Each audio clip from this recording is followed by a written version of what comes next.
Welcome back to AEW Change the World, and I'm just done booking the show which shares the name with the series, AEW Change the World. Just before we run the event, there'll be a link in the description to a format to this show which go into more detail with anything that may seem glossed over during the run through. With that said, let's run the show. The show begins with a video package showing footage from Double or Nothing, as well as that second Jacksonville rally. Those are the last two videos on the channel, so I'm not going to go into too much detail on them. We'll just say that the video package ends with the contrasting fates of Hangman Page and Kenny Omega at Double or Nothing. Of course, Hangman was left laying after defeat to Pac, while Kenny Omega stood tall to end the show. The commentators then introduced the show, running down the key matches on the card before we go into the first match of the night. Rey Fenix defeats Sammy Guevara. Good performances from both there. It's a fast-paced, high spots match just designed to get the crowd up. Under 10 minutes, so we didn't want it too long, but we're happy with a C- rating to start the show. Phoenix then stands tall as the commentators talk about Chris Jericho and Pentagon later in the evening. Pentagon then cuts a dark promo in Spanish, captioned in English, just talking about his mask, his heritage, and the disrespect that Chris Jericho has shown in the last few months. Brandy Rhodes has a sit-down interview in the next segment.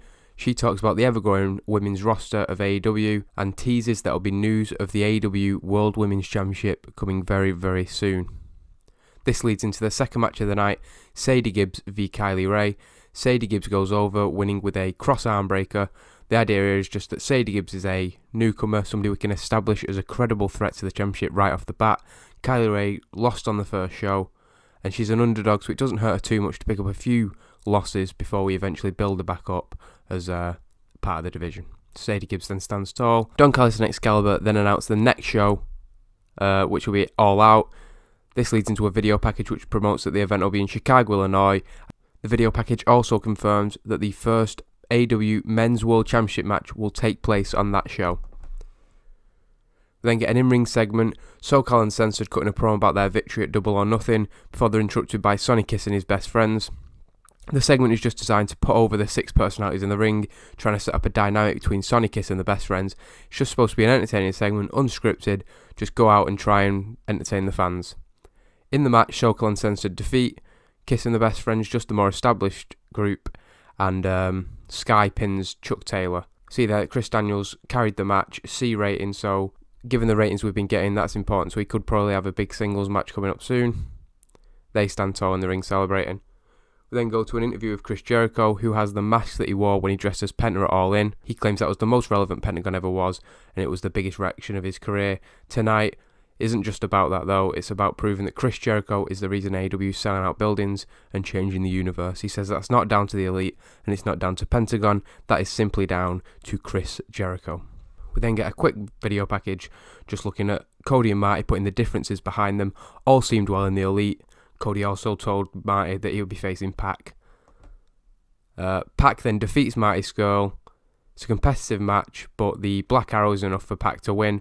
During the match, we're putting over that Pac is considered one of the top contenders to be in the first AEW Men's World Championship match, and if Marty could beat him, that would probably change that. Nonetheless, Pac wins, and he stays in contention for that title match. After the match, Pac leaves the scene, and while Marty Scurll's picking himself up, MJF comes out. MJF cuts a heel promo mocking the crowd as well as mocking Marty. He says that there's a reason that he wasn't put in the Elite, and he blames Scurll for that. MJF says that he deserves to be in the Elite more than Marty, and Marty invites MJF to the ring.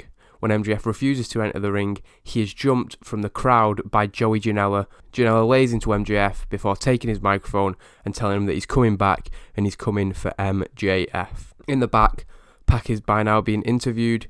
He's already sick of the elitist crap that's all over the show. He says he's going to be in the first AEW Championship match at All Out. He also talks about Hangman being in the main event instead of him, but he doesn't care about that now because at All Out, again, he will be the first AEW World Champion. Callis and Excalibur then promote the fact that the Young Bucks and Cody will have a huge announcement later in the evening before their match. This allows Callis to talk about OVE appearing on the show. Nyla Rose v Yuka Sakazaki is next. Nyla dominates the match but is beaten by Yuka Sakazaki, who rolls her up after a crossbody. After the match, Nyla Rose loses her cool. It's an upset victory for Yuka Sakazaki. Nyla won at the first show, Sakazaki lost, but now they've both got 1-1 records in AEW. We then get a video package promoting everything that's gone down between Jericho and Penta L0M. Just the complete disrespect that Chris Jericho's shown, completely feeling above the AEW roster. A C+, so I'm quite pleased with that. They have good chemistry. A B- from Jericho and a C- from Penta. I think they both did better on the first show, so maybe it could have been an even better match, but it's a brawl-based match. Penta has his visibility affected by Jericho pulling on his mask, which allows Jericho to then hit a code breaker and pick up the win by pinfall. Jericho then stands tall. He's avenged his loss from Double or Nothing.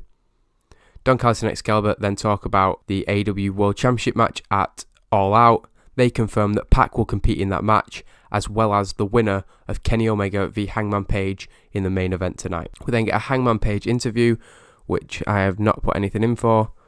Just going to double check my notes.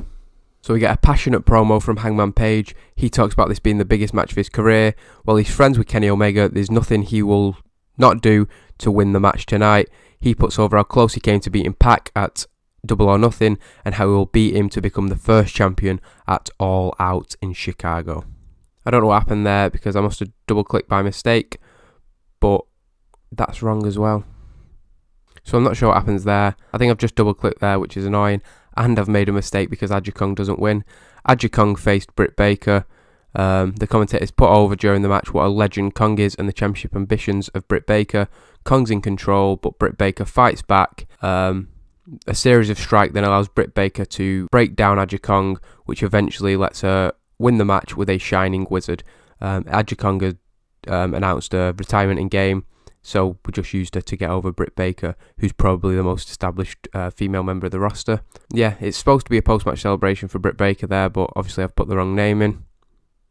We'll then move into a guerrilla-style promo from OVE, who are just talking about the fact they're not representing Impact or AEW tonight, and getting over the tagline Ohio versus Elite. An in-ring promo, Cody and the Young Bucks then talk about their big announcement, which is that All Out will not air on pay-per-view, but on TNT it's going to be a live special and the final event before they begin their TV deal in October 2019. Tuesday Night Dynamite is coming to TNT. They then have a wild match with OVE. The action's all over the place. Chris and the Bucks the match breaks down. Cody and Sami Callihan are left in the ring, but the Elite are able to regroup and defeat them. It says Cody pins Dave Chris there, so I'll take the word for that. After the match, the Young Bucks and Cody celebrate. A video package then plays promoting the main event. Just again, the dynamic between the two. Kenny's at the top of the world. Hangman wants to be at that level, but clearly isn't yet. Can he prove himself tonight in the main event? See, that is disappointing, although Hangman D-. Can't really be surprised. Kenny Omega defeats Hangman Page. The whole story of the match is that Hangman Page is just so close to that level, but is not there yet. And Kenny Omega decisively, it has to be said, defeats Hangman Page. The main event of All Out will be Kenny Omega versus Pac for the AEW Men's World Championship. We have Kenny Omega standing tall, just as he did at the end of Double or Nothing. He has once again proven himself the ace of AEW.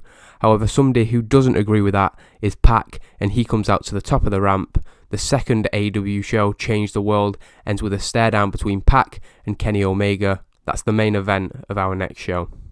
So a C+, that's okay, we've increased our popularity. I was really hoping that Kenny could carry Hangman to a better match than that. Maybe I've learnt my lesson there. I think Pac and Kenny will do much better at the next event. But that's the end of Change the World. A decent event, so I'm just going to make my speeches, and I'll see you next time.